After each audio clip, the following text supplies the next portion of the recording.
Jóvenes, buenos días.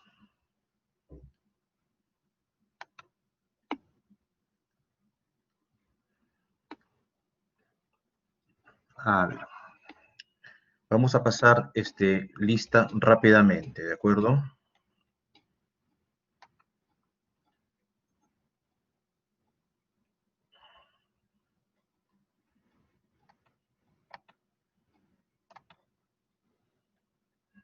Ya.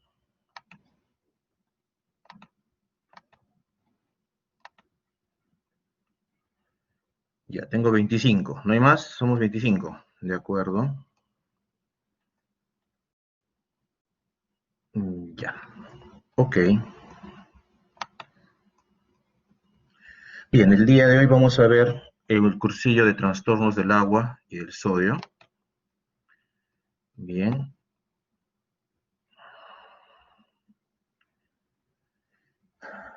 Vamos a ver si es que esto está un poco lenta la conexión.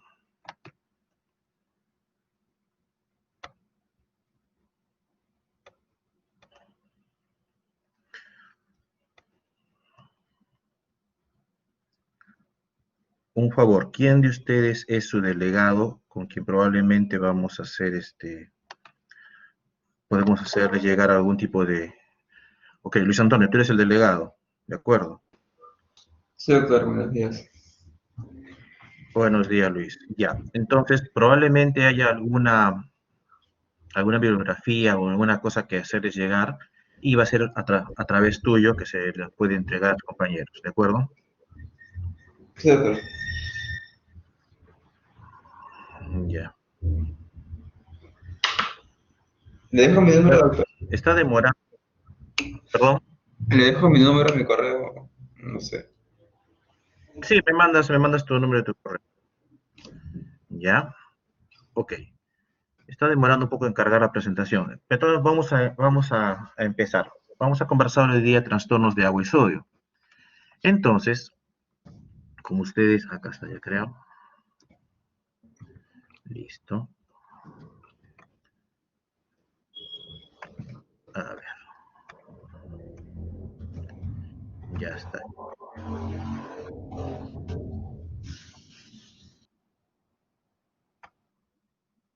Ok, ¿se ve? ¿Está claro? Ya. Ok, Doctor. entonces, trastornos de agua y sodio. Bien. Eh, es un tema amplio, es un tema algo complejo, y entonces vamos a intentar verlo de la manera más simple, más sencilla posible, para que no haya mucha duda. Igual, si en algún momento tienen ustedes dudas o tienen alguna situación, me pueden interrumpir y lo aclaramos, ¿de acuerdo? Bien, entonces, lo que vamos a ver hoy día son básicamente tres puntos. Uno, lo que es la fisiología de la composición de los líquidos corporales. Dos, hiponatremia. Y tres, hipernatremia. Bien, ok. Entonces, en cuanto a la composición de los líquidos corporales, ustedes ya saben muy bien que existe una distribución bastante conocida por todos, ¿no es cierto? Los líquidos corporales básicamente están distribuidos en compartimentos. Nosotros no almacenamos agua pura, siempre almacenamos líquidos que contienen solutos, es decir, almacenamos soluciones. Y estas soluciones están distribuidas en diferentes compartimentos, es decir, que hay espacios dentro del organismo que tienen composición distinta a otros espacios. La gran división de todos los espacios, de toda esta agua corporal total, con salvando, ¿no?, la idea de que no es agua, sino es agua con solutos, o sea, lo que le llamamos agua corporal total, está dividida básicamente en dos grandes espacios. También hay que recordar que la mayor parte de nuestro cuerpo es esto, es líquido. Somos mayoritariamente líquido, ¿ok? Entonces, toda esta agua corporal total se divide en el espacio extracelular, que es el espacio más pequeñito, un tercio, y en el espacio intracelular, que es el espacio más grande, dos tercios de toda esta agua. Sin embargo, la que nos importa desde el punto de vista médico suele ser este espacio pequeñito, el extracelular, y no todo el extracelular, sino dentro del extracelular solamente la cuarta parte de este espacio, que viene a ser lo que corresponde al líquido que está dentro de los vasos sanguíneos, al intravascular. ¿Y por qué nos importa? Es lógico, porque es la única zona que podemos medir o evaluar fácilmente. Simplemente necesitamos un examen de sangre para poder evaluarla. Es muy difícil evaluar el espacio intersticial y es mucho más difícil evaluar el intracelular. Es por eso que la gran mayoría de patologías nos dirigimos y estamos enfocados a valorar las variaciones del agua y del sodio o de los electrolitos dentro del intravascular, que es una pequeña parte de toda esta agua corporal total. ¿Ok? Entonces, cuando hacemos eso, tenemos que tener en cuenta que esta agua corporal total no se mantiene uniforme en el tiempo, varía en el tiempo, va cambiando en el tiempo. Y va cambiando básicamente por dos grandes factores. El primero es la edad y el segundo es el sexo. Cuando vemos en edades tempranas de la vida, cuando recién nacemos, somos predominantemente líquido, ¿no? Un recién nacido son 3/4 partes de su cuerpo es líquido. Más aún, un prematuro puede ser 80% de su cuerpo líquido. Y ustedes se van a dar cuenta de eso si es que ya han atendido un parto o cuando atiendan un parto van a ver que cuando reciben a un recién nacido es medio gelatinoso, ¿ok? Se les escapa de las manos, porque son básicamente agua. A medida que vamos creciendo, a medida que vamos envejeciendo, vamos perdiendo agua. Y entonces, durante la infancia, la niñez, llegamos más o menos a tener un 60% de agua corporal total en nuestro cuerpo. O sea, 40% es sólido y 60% es líquido. Bien. A partir de los 10 años en adelante, hacia la pubertad, empieza a haber una segunda diferenciación, que es por sexo. Y los varones y las mujeres van teniendo una distinta distribución del agua, ¿ok? Y eso se da básicamente por el influjo hormonal. Las hormonas femeninas hacen que la grasa se acumule y se distribuye de una forma distinta. Y las mujeres tienen más grasa que los varones. No estoy diciendo que las mujeres sean más gordas, estoy diciendo que tienen más grasita, nada más. Y entonces el agua corporal total es mayor en los varones que en las mujeres. En un adulto promedio, y ese es el valor que se usa usualmente para los cálculos, en un varón adulto promedio se considera que el 60% de su cuerpo es agua corporal total. En cambio, en una mujer adulta promedio se considera que el 50% de su cuerpo es agua corporal total. O sea, una diferencia del 10%. Y ustedes van a ver ustedes en los libros que ese es el valor que se usa para los diferentes cálculos y las diferentes mediciones. No es absolutamente verdad porque sigue habiendo el factor edad.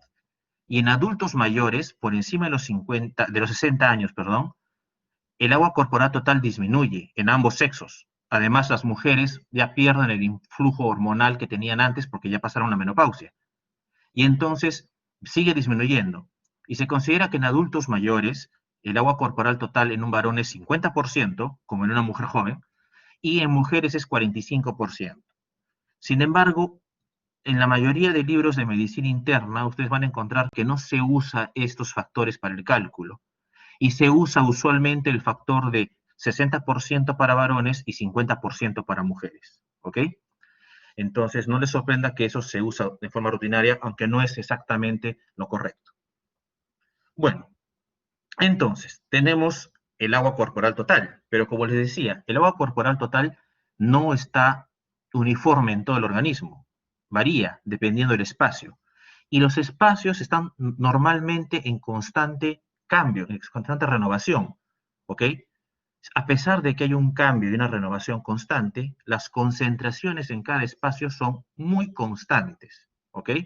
Tenemos, por ejemplo, que en el extracelular hay una concentración dada, en el intracelular hay otra concentración dada, y hay una serie de mecanismos fisiológicos que se encargan de mantener estable esa concentración.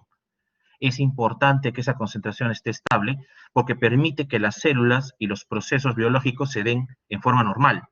Si se cambia esa concentración, se empiezan a alterar los procesos celulares.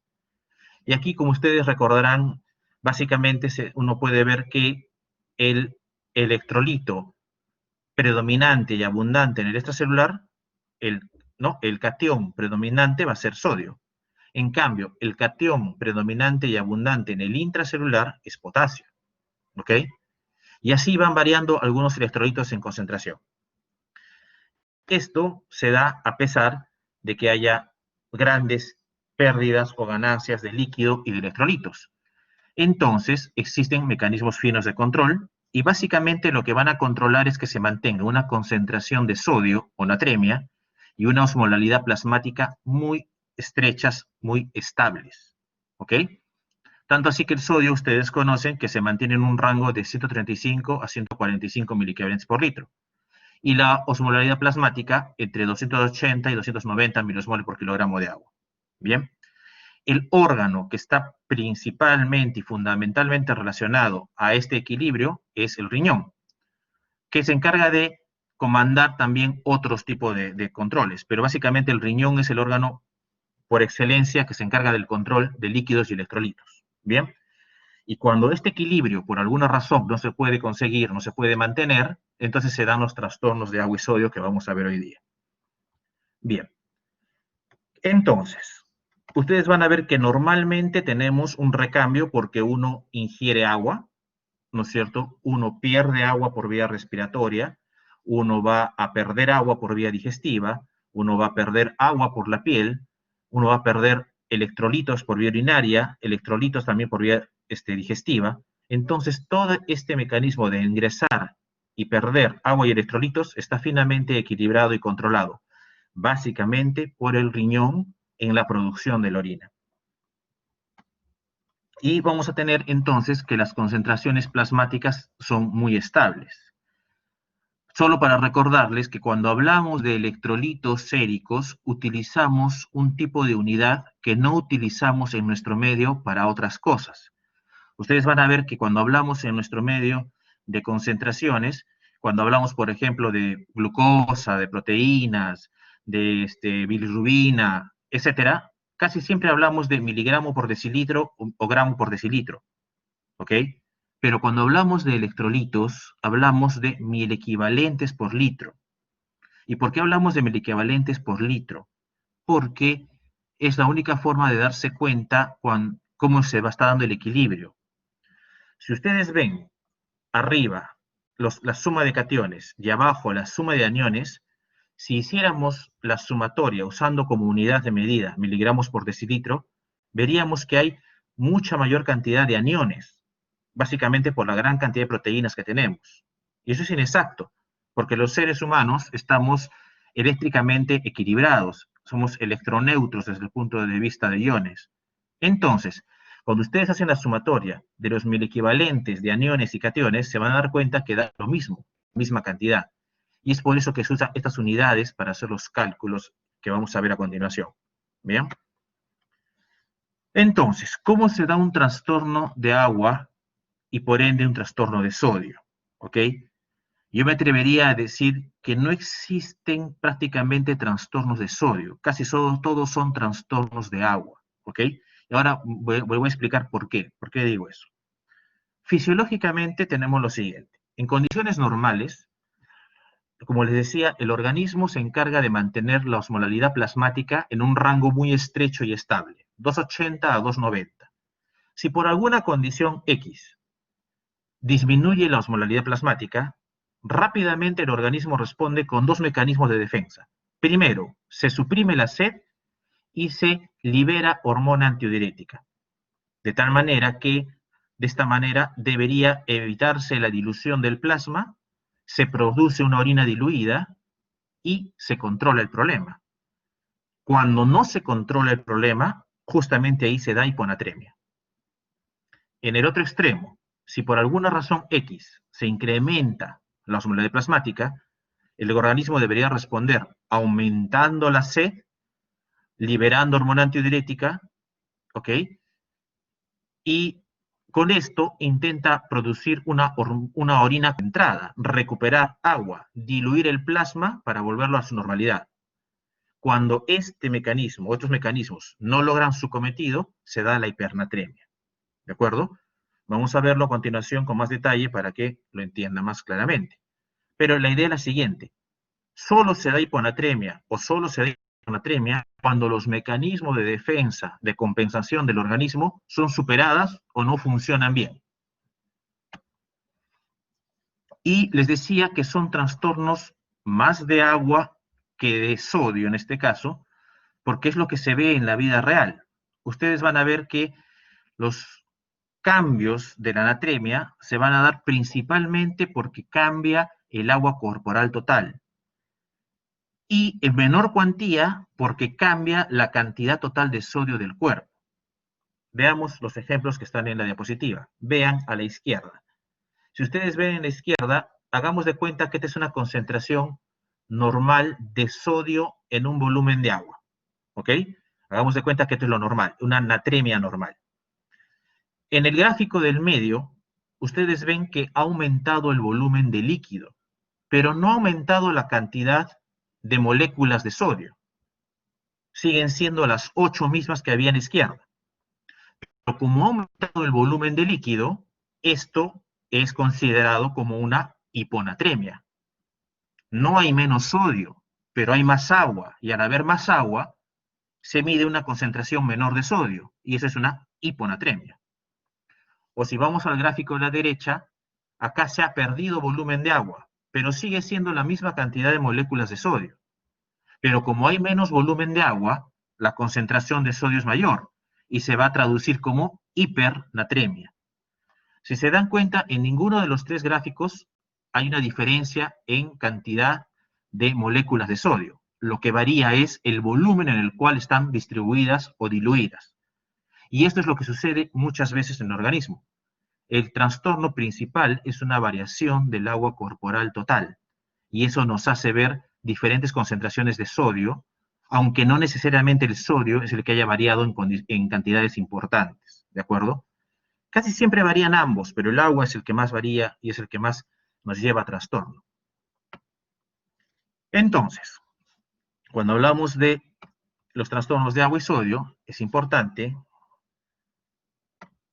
a ver, acá pasó algo, ok, que recordemos que esta agua que lleva al trastorno de agua y de sodio tiene básicamente dos vías o dos mecanismos por los cuales se gana o se pierde.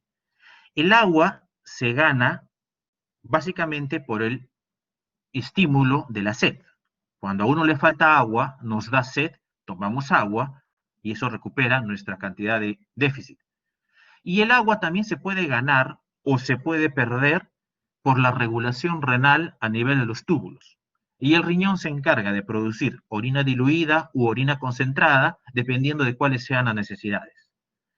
El volumen circulante efectivo, es decir, la cantidad de sangre que hay principalmente circulando, ¿ok? Se regula básicamente porque yo retengo o porque elimino sodio. Pero la osmolaridad plasmática se regula principalmente porque yo retengo o elimino agua. Ambos mecanismos están acoplados de tal manera que permiten que se mantenga una natremia y un volumen de agua estables. Ahora, sucede que hay varios submecanismos. Estos son los mecanismos grandes. Vamos a verlos un poquito más en detalle. A nivel renal, uno de los mecanismos importantes viene a ser la concentración de hormona antidiurética. Recuerden que la hormona antidiurética va a permitir retener líquido o, en su ausencia, eliminar líquido, ¿no es cierto? Entonces, normalmente la cantidad de hormona antidiurética que hay en el plasma es muy bajita, muy bajita. Si ustedes ven este gráfico, a medida de que uno empieza a perder volumen plasmático, es decir, empieza a deshidratarse, empieza a incrementarse la liberación de hormona antidiurética. Cuando uno pierde 5% de su agua corporal total, todavía el estímulo de hormona antidiurética no es tan alto, pero cuando uno pierde 10% se dispara, y de allí el estímulo se multiplica varias veces intentando reabsorber agua a nivel del riñón. ¿Ok? Ese es un mecanismo muy antiguo en la evolución de defensa. El otro mecanismo se da con la sed. Ustedes ven que cuando se mantiene entre 280 y 290, que es lo normal, no hay estímulo de la sed. Pero cuando la osmolalidad plasmática empieza a elevarse por encima de 290, se estimula en el cerebro los receptores y se desencadena el mecanismo de la sed. Entonces, cuando empieza a volverse muy alta la osmolalidad plasmática, en otras palabras, cuando se empieza a poner más salado el plasma, se dispara el mecanismo de la sed para tomar agua y poder compensar esa alteración. Bien, es por eso que cuando uno tiene sed, se les dice que la mejor forma de apagar la sed es tomar agua pura, porque es más efectiva para controlar esto que tomando agua con algún otro soluto. Bien, y finalmente tenemos el mecanismo de la concentración en la orina. Es decir, ya vieron que por hipovolemia o por hiperosmolalidad plasmática se dispara la hormona antidiurética. Y la hormona antidiurética actúa en el riñón para concentrar la orina, ¿no? Pero, ¿qué sucede? No es un mecanismo infinito. Existe un tope. Y hay que recordar que el riñón puede concentrar la orina hasta 1200 miliosmoles por litro. Es decir, por más hormona antidiurética que haya en el plasma, el riñón no es capaz de concentrar la orina más que esa cantidad. Y estamos hablando de un riñón joven.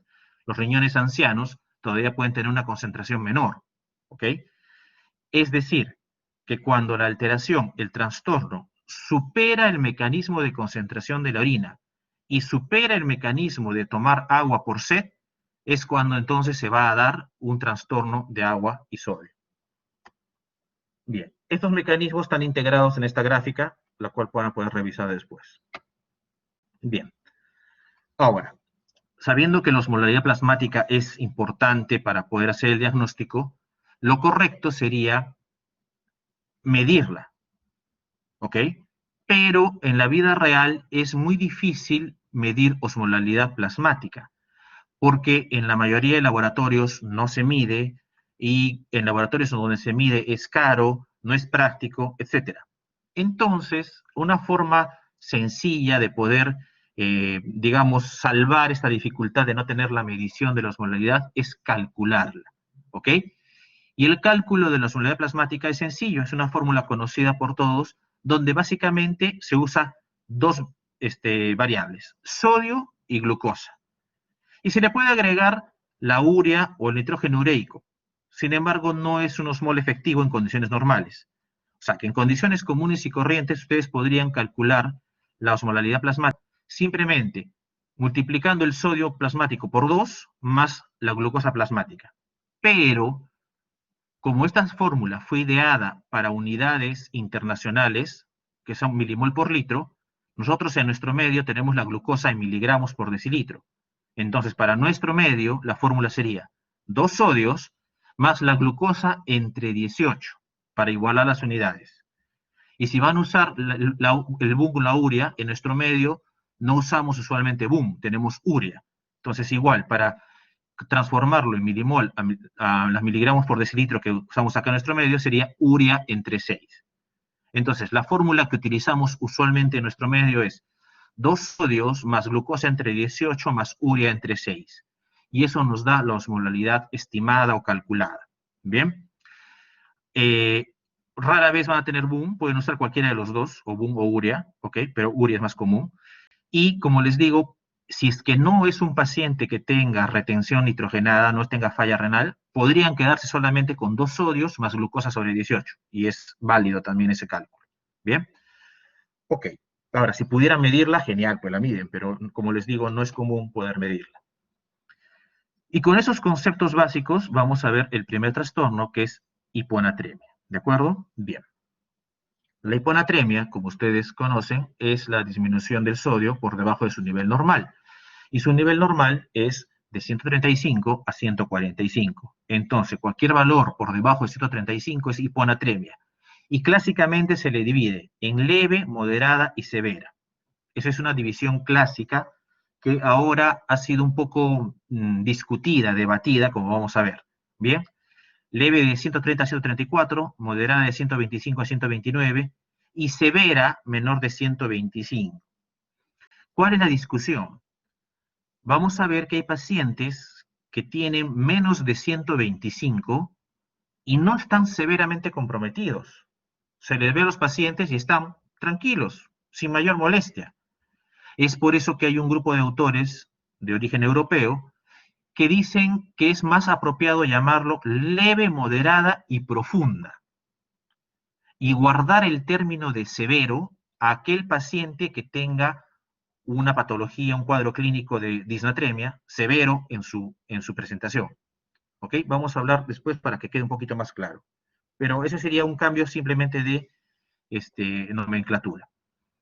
Ahora, la hiponatremia, ¿qué tan frecuente es? Bueno, si ustedes están haciendo sus prácticas en el hospital, están haciendo su internado o van a trabajar en un hospital, es el trastorno hidroelectrolítico más común que hay.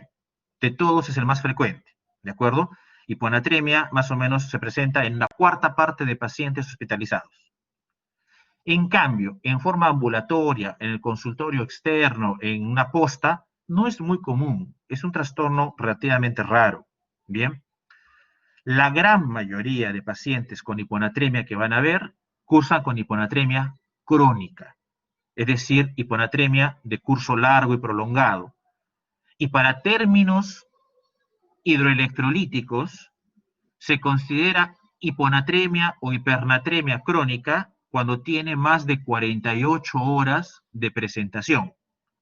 Si tiene más de 48 horas de curso, es crónico. ¿Bien? Y la mayoría de ellas no son graves. Es muy raro que un paciente se interne, se hospitalice por un cuadro exclusivo de hiponatremia. Entonces, la hiponatremia suele estar en el contexto de un paciente que tiene otras enfermedades y dentro de sus trastornos desarrolla hiponatremia. ¿Ok? Esa es la presentación común de los pacientes. Y entonces, para que alguien nos haga hiponatremia, tiene que tener una alteración de los mecanismos compensatorios. Es decir, que tiene que tener una fuente de líquido puro, de agua libre, que esté permanente, que esté presente, y tiene que haber un trastorno en la producción de la orina. Es decir, que no debe poder producir orina diluida como debería producir. Si vemos el gráfico, tenemos un paciente cuya osmolaridad plasmática disminuye. Debería suprimirse la sed y debería suprimirse la liberación de hormona antidiurética y producir orina diluida. Pero cuando no se puede suprimir la sed, o más comúnmente, cuando no se puede producir esa orina diluida, entonces se produce hiponatremia. ¿De acuerdo? Bien. ¿Cómo así? Se va a producir la hiponatremia, va a bajar el sodio en el plasma y hasta allí no pasa nada. No va a haber mayor trastorno por eso, excepto en un sistema. ¿Y por qué los trastornos de sodio son importantes? Y les enseñamos esto. Porque hay un solo sistema que se compromete y podría ser grave su curso. Y eso es sistema nervioso central. No es grave o importante la hiponatremia para otros órganos porque se adaptan, digamos, bien. Pero el sistema nervioso central tiene un problema.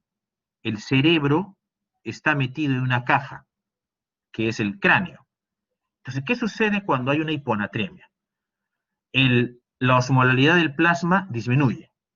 Ok, tenemos osmolaridad plasmática baja. Pero las células, y en este caso las células del cerebro, no bajan su osmolaridad. Su osmolaridad se mantiene igual, normal. Pero como la osmolaridad del plasma y del líquido cefalorraquídeo, por ende, disminuyen, entonces la célula cerebral queda como si fuese hipertónica, hiperosmolar. Aunque mantiene su osmolaridad normal, hacia ese plasma que está abajo, la célula es como si fuese hiperosmolar. Y entonces, por gradiente de concentración, ¿qué hace? Va a variar la cantidad de sus solutos y sus volúmenes. Entonces, va a jalar líquido, ¿de acuerdo? Bien, va a jalar líquido, ¿bien? Y en un segundo momento, para compensarse el cerebro, lo que va a hacer es, va a perder electrolitos y osmoles. Entonces, en la compensación cerebral, lo que sucede es que el cerebro va a perder osmoles, las células cerebrales van a perder osmoles y electrolitos para igualar su osmolaridad a la del plasma que había bajado. Si este proceso se realiza en forma lenta, se realiza en forma muy pausada, no hay mayor trastorno. Y eso es lo que sucede en las hiponatremias crónicas. Como la hiponatremia crónica se demora días, semanas, meses en producirse, estos trastornos, estos cambios son pequeños y no ocurre mayor alteración. ¿De acuerdo? Entonces, el problema sería cuando el trastorno es agudo, es rápido, es brusco, es decir, se da en menos de 48 horas. Allí no hay tiempo para que las células cerebrales pierdan sus electrolitos, pierdan sus osmoles y igualen su tonicidad con la del plasma. Entonces nos quedamos en la primera etapa, que la célula es hiperosmolar y jala líquido, y entonces se hincha, se llena. Y como están dentro del cráneo, que es una caja cerrada, hacen hipertensión endocraniana y puede haber herniación y puede haber muerte. ¿Ok? Entonces, ese es el problema de las hiponatremias agudas.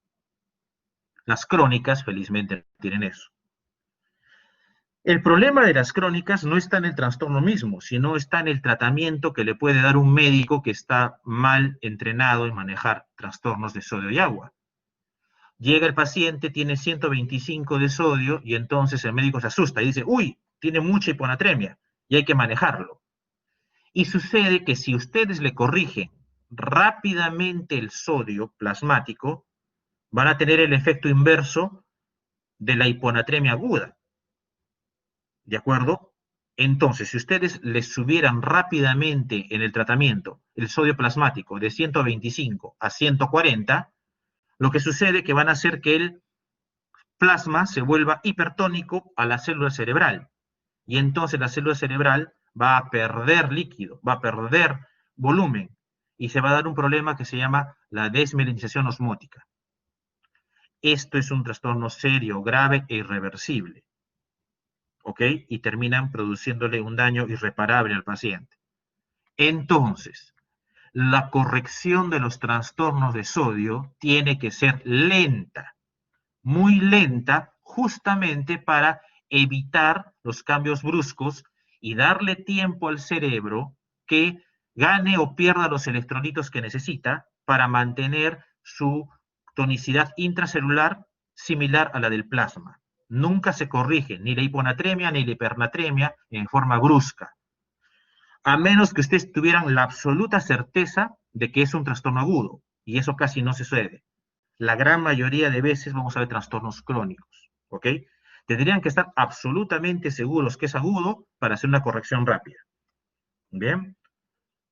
Ok. Entonces, ¿qué riesgos tenemos para que una persona haga edema cerebral en hiponatremia aguda o haga desmineralización osmótica en el tratamiento inadecuado y rápido de la hiponatremia? Básicamente son los que ven allí. Los que hacen mayor edema cerebral en hiponatremia aguda son mujeres jóvenes que están en postquirúrgico de cualquier tipo, las mujeres ancianas que usan tiazidas, los niños, personas con trastornos psicológicos que tienen polidipsia psicógena, los pacientes con hipoxemia, que vemos tanto ahora en COVID, y los maratonistas. Y para que sean más sensibles al tratamiento inadecuado, los que tienen trasplante hepático, los alcohólicos, desnutridos, los que tienen hipocalemia severa, los grandes quemados, igual a las mujeres ancianas con uso de tiazidas, igual los hipoxémicos, y aquellas hiponatremias muy severas, menos de 105, también tienen ese riesgo. Bien, entonces con este tipo de pacientes hay que tener cuidado y hay que ser más cautelosos en el manejo del sodio. Bien, ¿cuál es el cuadro clínico? Ahí viene un tema muy difícil. Les soy sincero, es prácticamente imposible o muy raro que ustedes puedan decir que el cuadro clínico de un paciente es exclusivamente causado por el trastorno de sodio, porque los pacientes vienen con otras patologías y es difícil que ustedes digan que ese síntoma, ese signo es por el sodio, ¿de acuerdo? En las crónicas es muy raro que haya síntomas. En las agudas sí podría haber. Y en las crónicas podría haber en aquellas que son severas, podrían ser sintomáticas. Pero como les digo, es lo inusual. Y los síntomas tampoco no son claros. Van a tener, por ejemplo, apatía, dolor de cabeza, un poco de letargia, luego se agitan, se desorientan, y luego pueden hacer depresión del sensorio hasta el coma. Y puede haber una serie de síntomas y signos neurológicos que son inespecíficos, ¿de acuerdo? Hasta las convulsiones, el paro respiratorio y la muerte, ¿ok? A nivel gastrointestinal pueden tener náusea, puede tener vómito, puede haber debilidad muscular, baja de los reflejos osteotendinosos. Entonces, por cuadro clínico es muy difícil hacer la sospecha y el diagnóstico. Es mejor, o mejor dicho, es más común que hagamos el diagnóstico al encontrar un examen de sangre alterado. Y entonces, cuando uno encuentra un paciente que tiene un valor de sodio bajo, antes de decir que es hiponatremia, tiene que descartar que no sea pseudohiponatremia. ¿Y cómo se descarta eso? La pseudohiponatremia se da cuando el paciente tiene grandes trastornos de lípidos, estamos hablando de triglicéridos en niveles muy altos, o cuando hay disproteinemias, estamos hablando de mieloma múltiple, macroglobulinemia de Waldenström, ese tipo de enfermedades que producen gran alteración en las proteínas plasmáticas. Eso es raro. Es más común que tengan que hacer la corrección para la glucosa. La corrección para la glucosa es importante porque este es un trastorno más común. Antes de que ustedes digan que el paciente es hiponatrémico, tienen que corregir para la glicemia. Entonces, por cada 100 miligramos de glucosa por encima de 100, el sodio plasmático tiene que corregirse 1.6. ¿Ok? Esa es la corrección más común. ¿Qué significa? Que si mi paciente tiene 100 de glucosa y tiene 130 de sodio, es cierto, eso es 130 de sodio. Pero si mi paciente tuviese 200 de glucosa, no tiene 130 de sodio. Con la corrección saldría que tiene 131.6. Y si tuviera 300 de glucosa, no tendría entonces 130 de sodio. Tendría 133.2. ¿De acuerdo? O sea, 1.6 miliequivalentes se corrigen por cada 100 miligramos de glucosa por encima de 100. Pero si la glucosa está por encima de 400, ya no es 1.6, es 2.4 el factor de corrección. Bien. Una vez que hemos descartado que sea pseudohiponatremia y una vez que hemos corregido el sodio y confirmamos que sí, realmente hay una hiponatremia, entonces hacemos el diagnóstico. Y la forma clásica de hacer diagnóstico es esta. Es haciendo el diagnóstico de la hiponatremia en relación al volumen del paciente, al volumen de agua. Porque como dijimos al comienzo, los trastornos son de agua más que de sodio. Entonces, clásicamente, este es el enfoque diagnóstico. ¿Cómo se diagnostican las hiponatremias? Básicamente en 3 grandes grupos: hipovolémica, euvolémica o hipervolémica. Es decir, hiponatremia con mucha agua, con agua normal o con poca agua. ¿Ok? ¿Y cómo uno evaluaba que había mucha agua o poca agua o era normal? Haciendo la evaluación clínica. Es decir, si al paciente le encuentran edema, dicen que hay hiponatremia hipervolémica. Si al paciente le encuentran signos de deshidratación, dicen que es hiponatremia hipovolémica. Y si no encuentran ninguno, se asume que es hiponatremia euvolémica. Entenderán que la clasificación clínica tiene un margen de error, porque la clínica no es absolutamente certera para esto. Pero esta es la forma clásica y le siguen enseñando esto porque es la forma más práctica de hacerlo. Tal vez haya rango de inexactitud, pero sigue siendo la forma más práctica. Entonces, ¿cuáles son las hiponatremias más fáciles de diagnosticar? Las que tienen trastorno de agua evidente. Vamos a ir hacia la izquierda, las hipovolémicas. En las hiponatremias hipovolémicas, el cuerpo ha perdido agua y ha perdido sodio. ¿Ok? Pero para que haya hiponatremia, tiene que haber perdido una proporción mayor de sodio. ¿Ok? Entonces son pacientes deshidratados. Y la deshidratación, la pérdida de agua y sodio, se puede dar por 2 mecanismos o por 2 vías. O pierden agua y sodio por vía renal, o pierden agua y sodio por vía extrarrenal.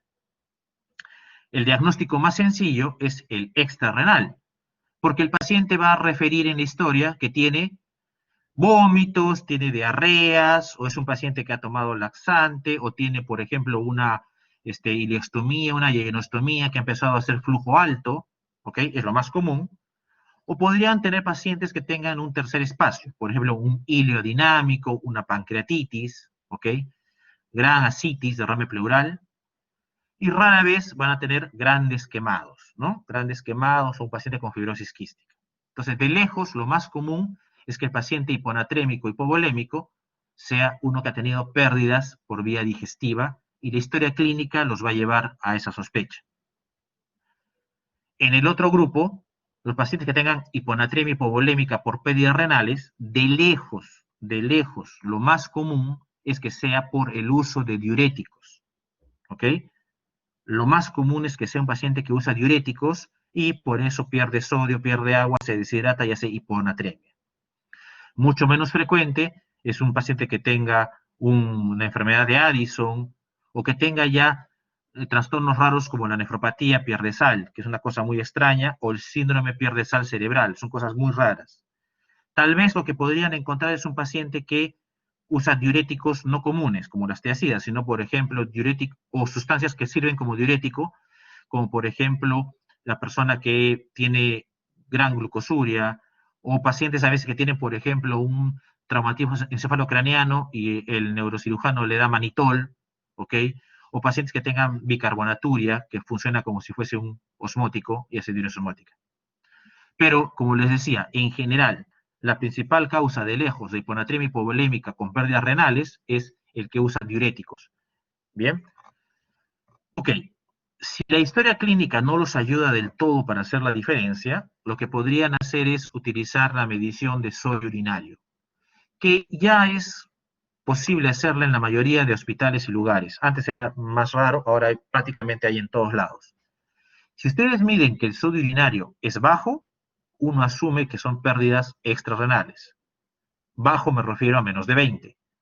Si ustedes miden el sodio urinario más de 20, se asume que son pérdidas renales. ¿Ok? Si eso se correlaciona con la clínica, el diagnóstico está prácticamente hecho. Ahora, la otra hiponatremia que es más o menos fácil de diagnosticar es el otro extremo, hacia la derecha. Las hiponatremias hipervolémicas. El paciente va a tener edema, va a tener evidente retención de líquido. Es decir, este paciente ha ganado agua. Pero aunque no lo crean, también ha ganado algo de sodio. Pero tiene hiponatremia. ¿Por qué tiene hiponatremia? Porque ha ganado mucha más cantidad de agua, se diluye el sodio y se mide hiponatremia. Acá tenemos básicamente dos grandes grupos. Por un lado, las fallas renales, tanto la falla renal aguda como la falla renal crónica, que retienen agua en hiponatremia. Y lo más común que van a ver son, de lejos, la falla cardíaca, ¿no? La insuficiencia cardíaca, paciente edematoso, paciente con una serie de síntomas y signos de falla cardíaca, que tiene edema, hacen hiponatremia, el paciente con una hepatopatía crónica, que llega hasta la cirrosis hepática inclusive. También son pacientes que están sobrecargados de volumen, son hiponatrémicos, y el paciente con síndrome nefrótico. Síndrome nefrótico que puede tener una ureacreatinina normal, o sea, no está en falla renal, pero tiene síndrome nefrótico, y esta gran cantidad de edema se asocia usualmente a hiponatremia de tipo hipervolémico. Bien. La que es más difícil de diagnosticar es la hiponatremia euvolémica, donde ustedes en el examen físico ni lo encuentran deshidratado, ni lo encuentran edematoso. ¿Ok? Hay varias causas, como algunas drogas que ven ahí, ¿no? La insuficiencia suprarrenal, ¿bien? El hipotiroidismo severo, que es muy raro. Pero de las hiponatremias euvolémicas, la que nos interesa y la que suele ser motivo de pregunta de examen, porque es un tema bien estudiado, bien conocido, es el síndrome de inapropiada antidiuresis, conocido antes como síndrome de secreción inapropiada de hormona antidiurética o SIHAT. Ahora ya no se llama SIHAT, se le llama SIAT, pero es básicamente lo mismo. Y lo vamos a ver con un poquito más de detalle a continuación. ¿Qué pasa en el SIAT? Lo que sucede es que por alguna razón no fisiológica se produce y se libera hormona antidiurética. Y me revelo no fisiológica porque el estímulo no es lo normal. O sea, esta liberación de hormona antidiurética no está siendo estimulada ni por hiperosmolalidad ni por hipovolemia, sino que se produce en forma desorganizada, se libera en forma descontrolada. ¿Ok? Entonces, si el paciente tiene mucha hormona antidiurética, lo que hace el riñón es retener agua. ¿ok? Retiene agua. Esa agua va a entrar a la circulación, va a expander la circulación, va a aumentar el volumen circulante efectivo. Y cuando llega a las aurículas principalmente, va a censar como una mayor cantidad de líquido en el torrente circulatorio y estimula la liberación de péptido atrial natriurético. Y cuando se libera péptido atrial natriurético, se corrige la volemia. Pero esta retención de agua pura y esta diuresis por péptido atrial natriurético a lo que llevan es a una euvolemia clínica, pero con disminución del sodio plasmático. Y entonces, cuando esto se perpetúa en el tiempo, se produce un SIAD o síndrome de inapropiada antidiuresis. Para ello, tenemos criterios diagnósticos claros, criterios de sospecha claros, que han sido ya consensuados.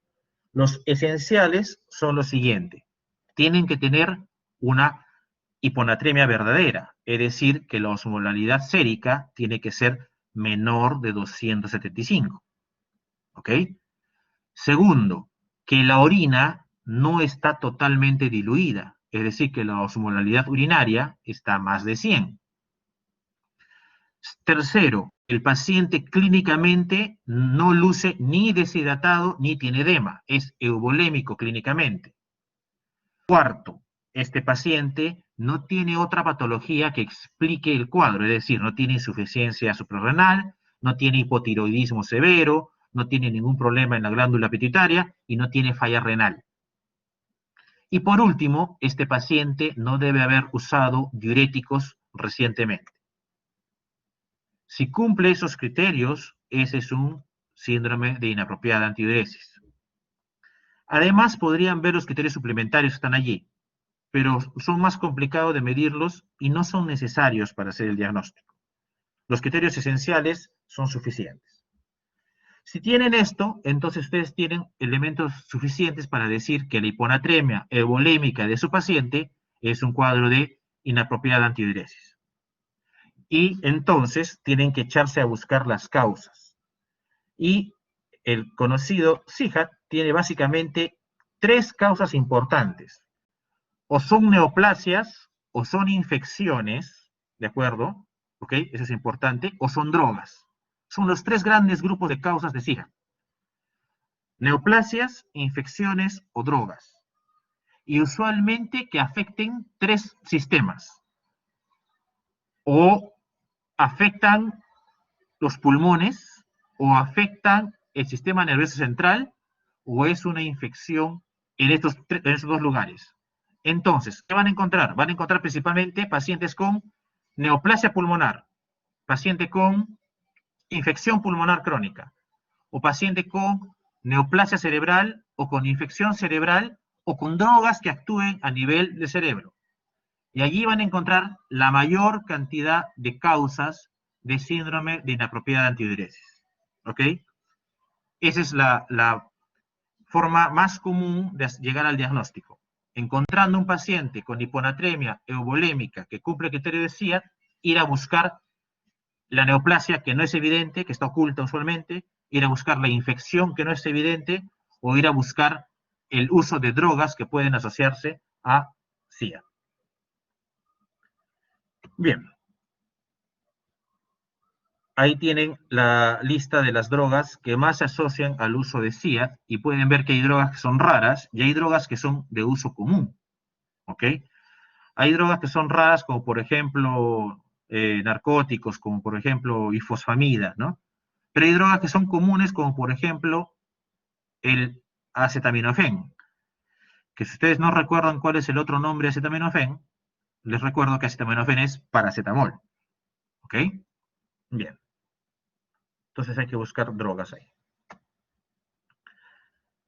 Bien, finalmente entonces, ya llegamos al diagnóstico de hiponatremia, ya tratamos de catalogarla como hipoeo o hipervolémica, bien, y ya vimos que el paciente tiene el trastorno en forma aguda o en forma crónica. Eso es lo primero que tenemos que preguntarnos. Y entonces decidimos el tratamiento. Y el tratamiento tiene 2 etapas. Una que es buscar la causa y corregirla. O sea, si mi paciente tiene un SIA porque tiene un cáncer de pulmón, mientras no le corrijan el cáncer de pulmón, olvídense, va a seguir teniendo SIA, no hay forma de corregirlo. Entonces, uno es buscar la enfermedad de fondo y tratarla si es posible. Pero el otro tipo de tratamiento es, mientras busco y encuentro la causa y mientras la trato, tengo que manejar el nivel de sodio plasmático. Pero no me estoy preocupando de manejar un número. Recuerden que lo que estoy yo de fondo intentando es manejar la osmolaridad plasmática para que no afecte la compensación de las células. Entonces tengo que ser cauteloso en cuánto voy a corregir mi sodio. ¿Y cómo hago eso? ¿Cómo soy cauteloso en cuenta para decidir el tratamiento? Primero, si es una hiponatremia que yo pueda decir que es severa, es decir, que tiene síntomas que se relacionan solo a trastorno de sodio, que ya les dije que es bien difícil afirmar eso, y dos, si es aguda, ¿ok? Y si el paciente tiene riesgo para que con mi tratamiento se complique. Usualmente, la mayoría de pacientes, uno no puede afirmar que los síntomas sean por el sodio, uno no puede afirmar que sea aguda, y en ese caso, entonces, uno asume que los síntomas no son por el sodio, que es crónica, y entonces realiza el manejo en ese sentido. Rara vez van a encontrar un paciente que tenía ayer 140 de sodio y hoy día tiene 125. Ahí sí tienen la certeza de que es agudo y lo tratan como agudo, pero eso es muy, muy raro. Usualmente van a ser crónicos. Y entonces, ¿qué hacen? Revisan sus principios de manejo. ¿Y cuáles son los principios de manejo para no caer en error de terapia y en iatrogenia? Primero, el sodio se varía lentamente.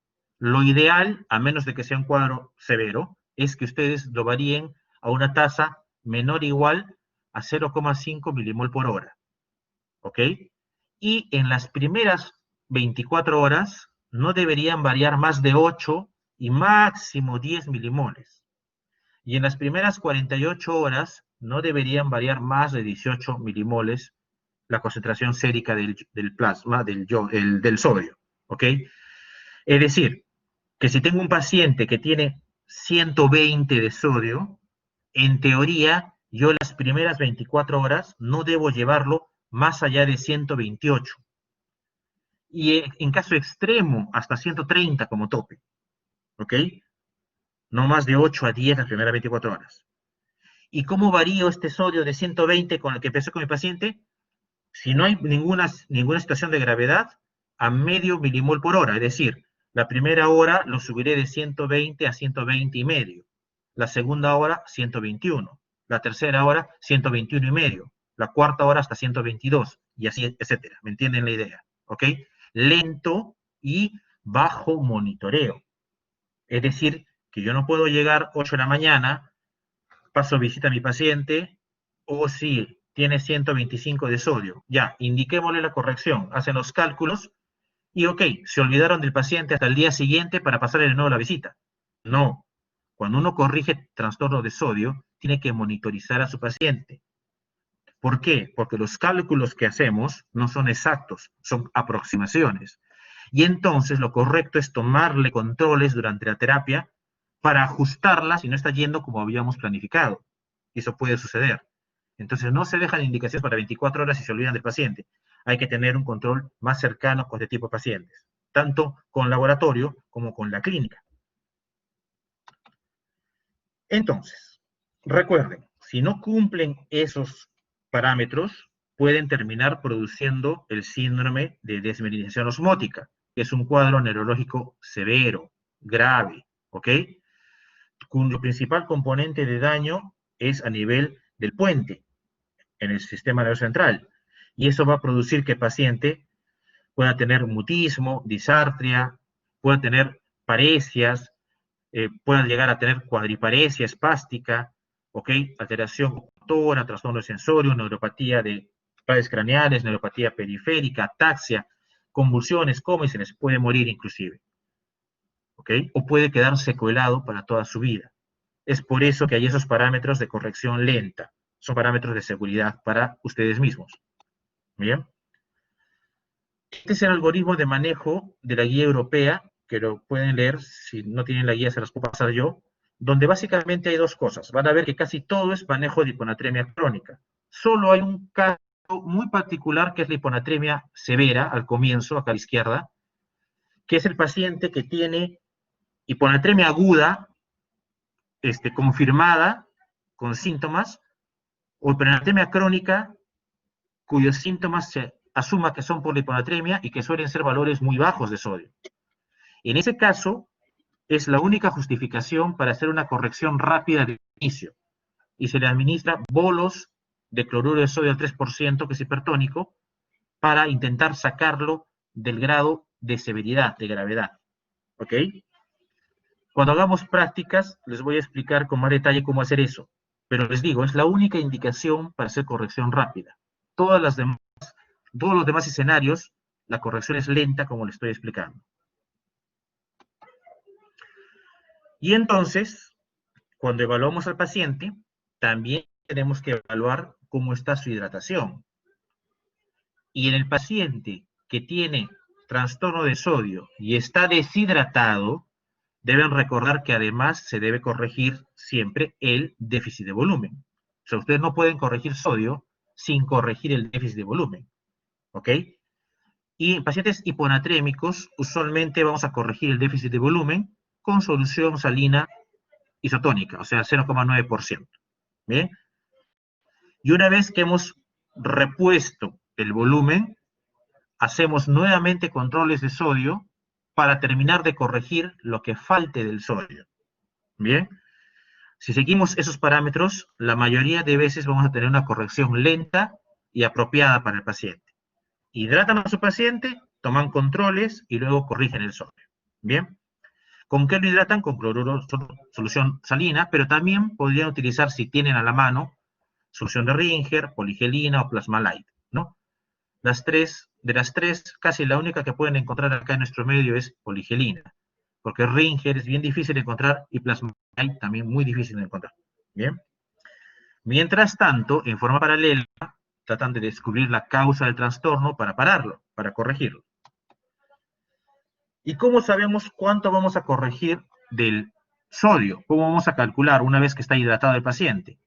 Usualmente utilizamos la fórmula que ven arriba, que era la fórmula de reposición de sodio, que sigue siendo válida, pero actualmente ya ha sido un poco desplazada por el uso de otra fórmula que es un poco más práctica, que es la fórmula de Adroguey-Marías, que es la que está abajo. Bien, es la fórmula que actualmente se les enseña a ustedes porque es más fácil utilizar, más práctico y nos permite ser más versátiles en el manejo. Igual, para que terminen de entender esto que estoy hablando, la única forma de hacerlo es que hagamos casos clínicos, prácticas. Y eso va a ser en el desarrollo de las prácticas, vamos a ver cómo se asume, cómo se maneja el paciente. Bien, entonces, tengo un paciente con hiponatremia. Si fuese el raro caso de que es severa o es sintomática, puedo hacer el manejo rápido, agudo, con bolos de cloruro de sodio al 3%. Si no es así, como es la mayoría de casos, si está deshidratado, primero lo hidrato. Y si no está deshidratado, entonces ya paso a hacer el cálculo de cuánto le falta sodio y con eso hago la reposición. ¿Ok? Y van a ver ustedes que en los libros que lean, en todos lados dice que se tiene que usar cloruro de sodio al 3% como solución hipertónica para el manejo de la hiponatremia. Y ahí viene otro problema. En Perú no existe el cloruro de sodio al 3%. Bien, el cloruro de sodio al 3% trae 513 milimol de sodio en el litro, pero eso no hay acá. Entonces, ¿cómo preparamos? Hay varias formas de preparar, ¿de acuerdo? Varias formas de preparar. Las dos más utilizadas son que agarran un cloruro de sodio, le botan 100 mililitros, le ponen 5 ampollas y media de cloruro de sodio 20%, y eso nos va a dar una solución muy parecida al 3%. O la otra es que agarren un litro de agua destilada, le botan 150, y a los 850 que quedan, le agregan 7 ampollas y media de cloruro de sodio 20%, y le va a dar también una solución muy parecida. ¿Okay? Cualquiera de las dos nos da una solución muy similar al cloruro de sodio 3%. Y podemos utilizar esa, porque no tenemos en nuestro medio cloruro de sodio 3% de fábrica. Bien. Para la hiponatremia euvolémica, estamos hablando básicamente, la mayoría de casos de síndrome de diuresis inapropiada, básicamente el manejo va a ser buscar la causa, porque si podemos tratar la causa, la hiponatremia se corrige solita. Si no podemos tratar la causa o mientras la encontramos, se maneja de una manera distinta. A este paciente se le restringe el agua libre. A este paciente no se lo deja tomar agua pura. Tiene que tomar agua con solutos. Y se promueve que pierda un poquito de agua pura, es decir, se le da un diurético, como furosemida. Usualmente, evitando que tome agua pura y dándole un diurético, se suele compensar el cuadro. No se corrige del todo, pero se lleva el sodio a un nivel lo suficientemente seguro para que no traiga problemas hasta que encuentren y traten la causa. Ya en casos menos comunes se puede utilizar drogas de tercera generación, como por ejemplo demeclociclina o Bactanes, pero son poco comunes, no hay en nuestro medio, por ejemplo, ningún Bactan para poder utilizarlo, ¿ok?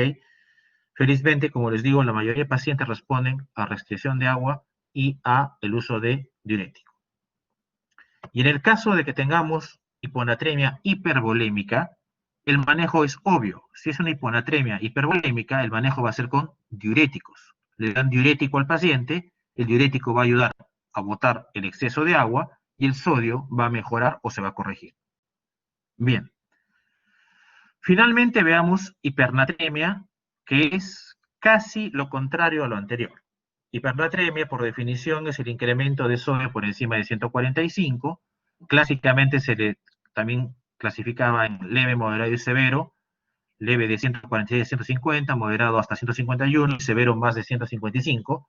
Aunque en algunos libros se usa como severo más de 160. Particularmente yo recomiendo ese valor para considerar severa la hipernatremia más de 160. Bien. Y es un trastorno menos frecuente que la hiponatremia. Es bastante menos frecuente. Si la hiponatremia más o menos llegaba al 25% de pacientes hospitalizados, la hipernatremia no llega ni al 3% de pacientes hospitalizados. Entonces es más raro que encuentren pacientes con hipernatremia hospitalizados. Y en pacientes ambulatorios, más raro todavía. Esto es lo que casi no van a ver. ¿Bien? Ok. El problema con la hipernatremia es que el paciente tiene usualmente un déficit de agua en relación a la cantidad de sodio que tiene. ¿Y qué sucedió? Sucedió que cuando la osmolaridad plasmática se incrementó, el cuerpo debió responder aumentando la sed y estimulando la producción de hormona antidiurética para tener agua. Y entonces producir una orina concentrada. Si es que por alguna razón el organismo no tiene un adecuado estímulo de la sed, o la persona no tiene acceso al agua, o por otro lado, no se puede estimular la liberación de ADH, entonces no se puede producir orina concentrada. Y esto nos va a llevar a una alteración del mecanismo compensador y nos va a llevar a hipernatremia. Bien. Sucede todo lo contrario a lo que sucede en hiponatremia.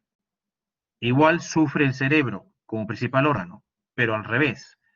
Cuando hay hipernatremia, el plasma y el líquido cefalorraquídeo se vuelven hipertónicos. Y entonces el cerebro, que tenía una tonicidad normal, resulta siendo hipotónico respecto al plasma. Y entonces inicialmente el cerebro se chupa. ¿Ok? Se chupa. Como una pasita. Pero rápidamente las células de la glía y las células que rodean a las neuronas empiezan a ganar solutos. Empiezan a ganar solutos y electrolitos. Y entonces aumentan su tonicidad y entonces empiezan a jalar agua y se vuelven isotónicas con este plasma que estaba hipertónico. ¿Ok? Esa es la adaptación. Si este proceso se da lentamente, igual, no hay síntomas, no hay problemas, no hay mayor molestia. Y el gran problema, la mayoría de veces, es el manejo. Es decir, el gran problema somos los médicos. Llega el paciente, se interna y lo encuentran que tiene 160 de sodio. Y se asusta y dice, no, mucho sodio, hay que bajarle el sodio, tiene hipernatremia severa. Y empiezan a bajar el sodio. Y ahí viene el problema. Este cerebro ha ganado un montón de electrolitos y osmoles. Si ustedes le bajan rápidamente la osmolaridad plasmática a un valor normal, el cerebro se queda hipertónico. Entonces, jala líquido, se edematiza, hace edema cerebral, hace hipertensión endocraniana, hace herniación de la amígdala y hacen paro cardiorrespiratorio y se les muere. Entonces, nunca se maneja un trastorno de sodio rápido, a menos de que tengan la certeza de que es agudo. Como esto es bien raro, la mayoría de veces van a manejarlo de forma lenta y progresiva, dándole tiempo al cerebro a que se adapte. ¿De acuerdo? Bien. Eso que lo que les acabo de decir es lo que está graficado acá. Ok. ¿Quiénes tienen más riesgo de hacer estos problemas? De los ambulatorios, que es bien raro, las personas muy mayores, las personas muy chiquitas.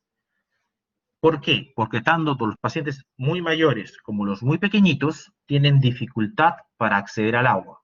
Un bebé de 2, 3, 4 años es difícil que vaya, se pare y tome agua. Igual que un anciano de 70, 80 años que tiene un montón de comorbilidades y le baja el reflejo de la sed, difícil que se pare a tomar agua. ¿Bien?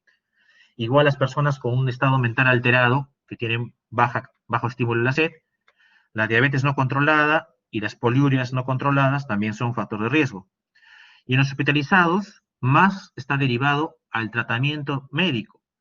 Pacientes que reciben solución hipertónica en forma inapropiada, pacientes que reciben una nutrición enteral inadecuada, aquellos pacientes, como le decían los neurocirujanos, que dan diuréticos osmóticos, suelen producir esto como efecto secundario, el uso inapropiado de lactulosa, y algunos pacientes en ventilación mecánica, como vemos ahora bastante. Ok. Igual, es similar la hipernatremia y la hiponatremia. Las crónicas van a ser usualmente asintomáticas, la gran mayoría. Las agudas, que son raras felizmente, son las que son sintomáticas. Y excepcionalmente una crónica muy severa, ¿no? Puede ser sintomática. ¿Y cuáles son los síntomas? Son prácticamente los mismos que la hiponatremia. Es bien difícil hacer la diferenciación.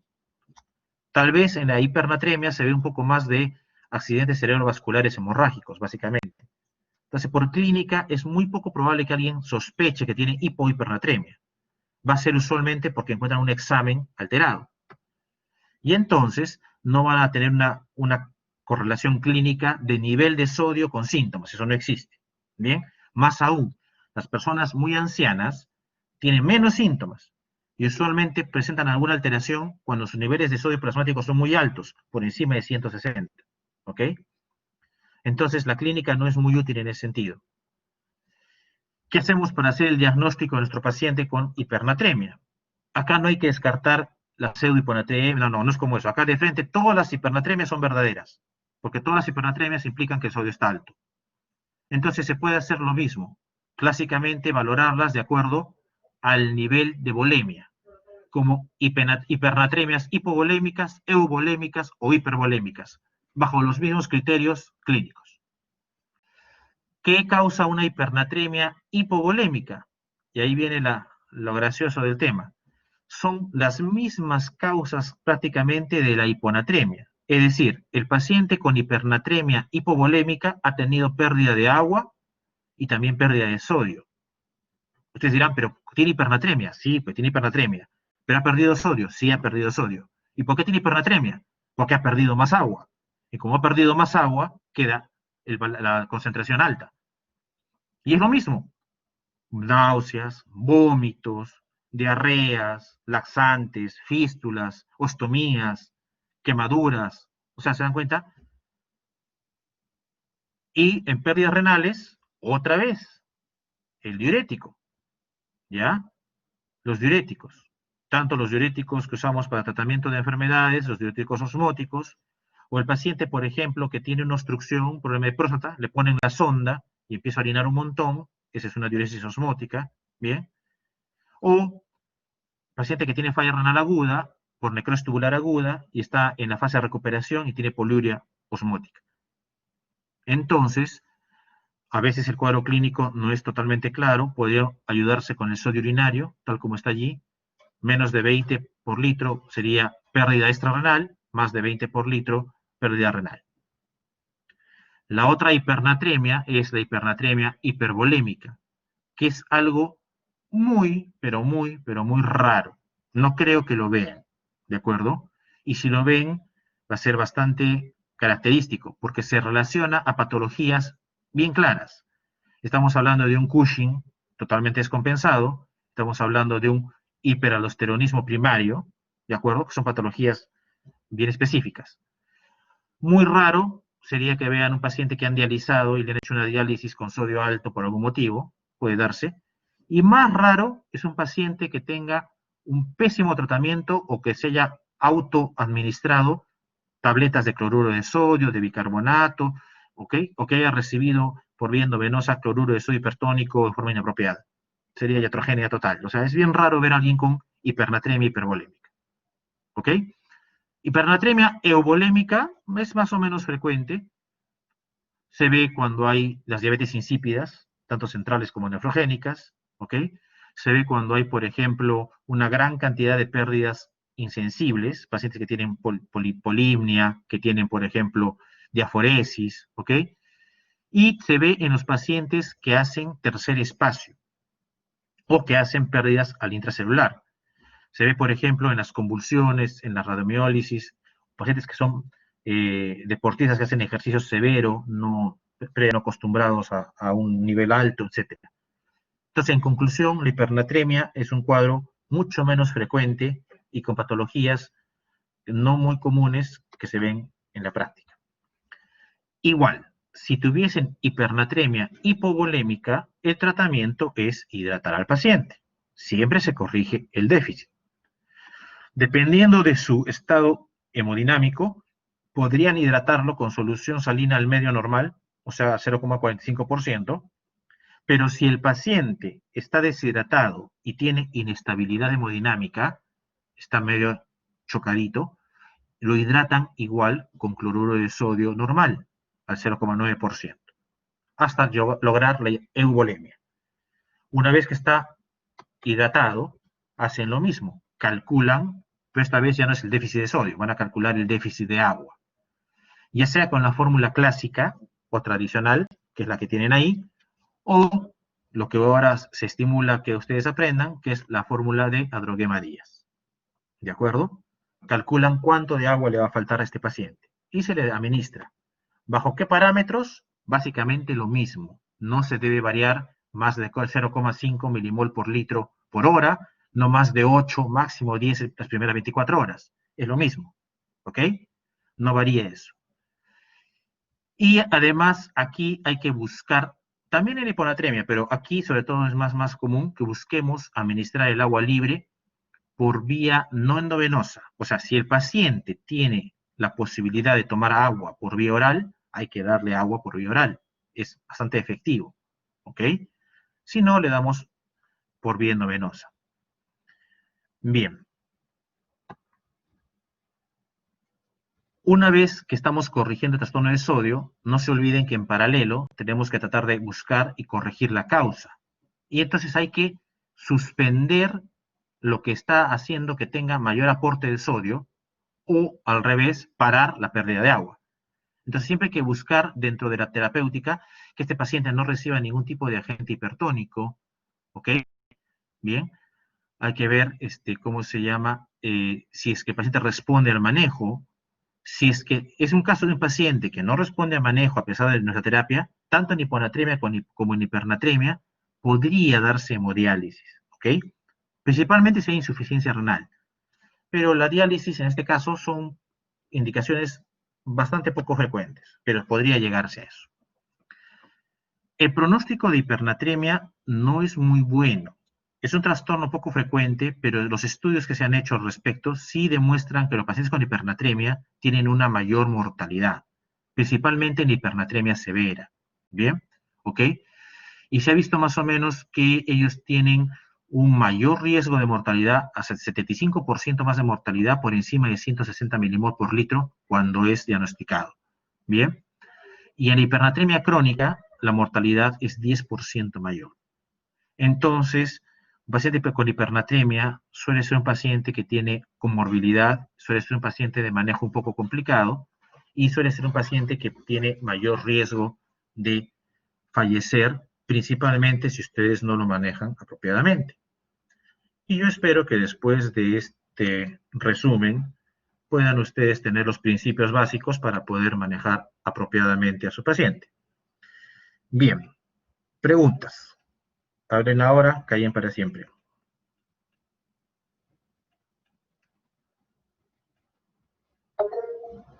A ver, Wilson.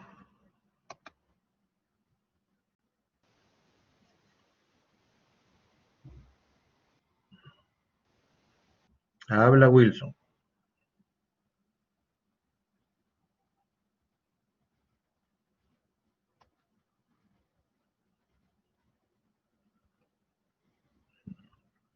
Wilson, si estás preguntando, no se te escucha nada.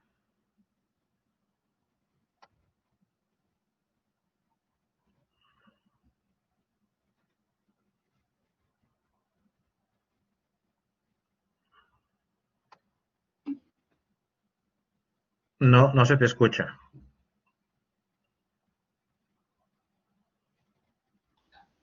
Hola, bueno, hola. Ahí sí se te escucha, ya.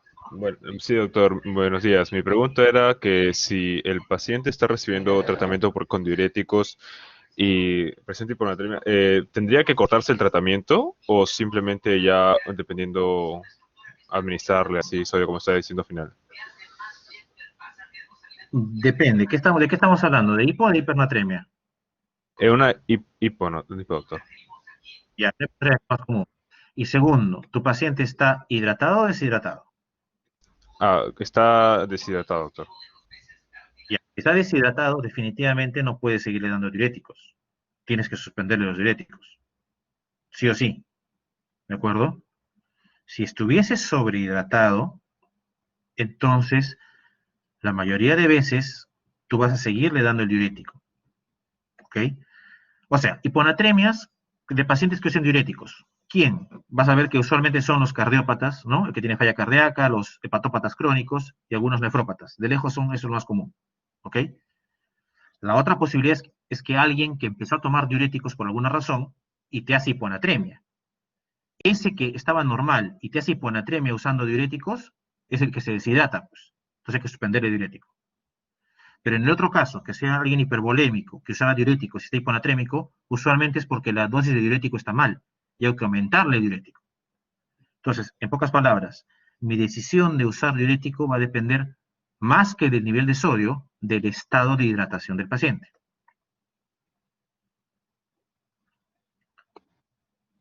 ¿Otra pregunta?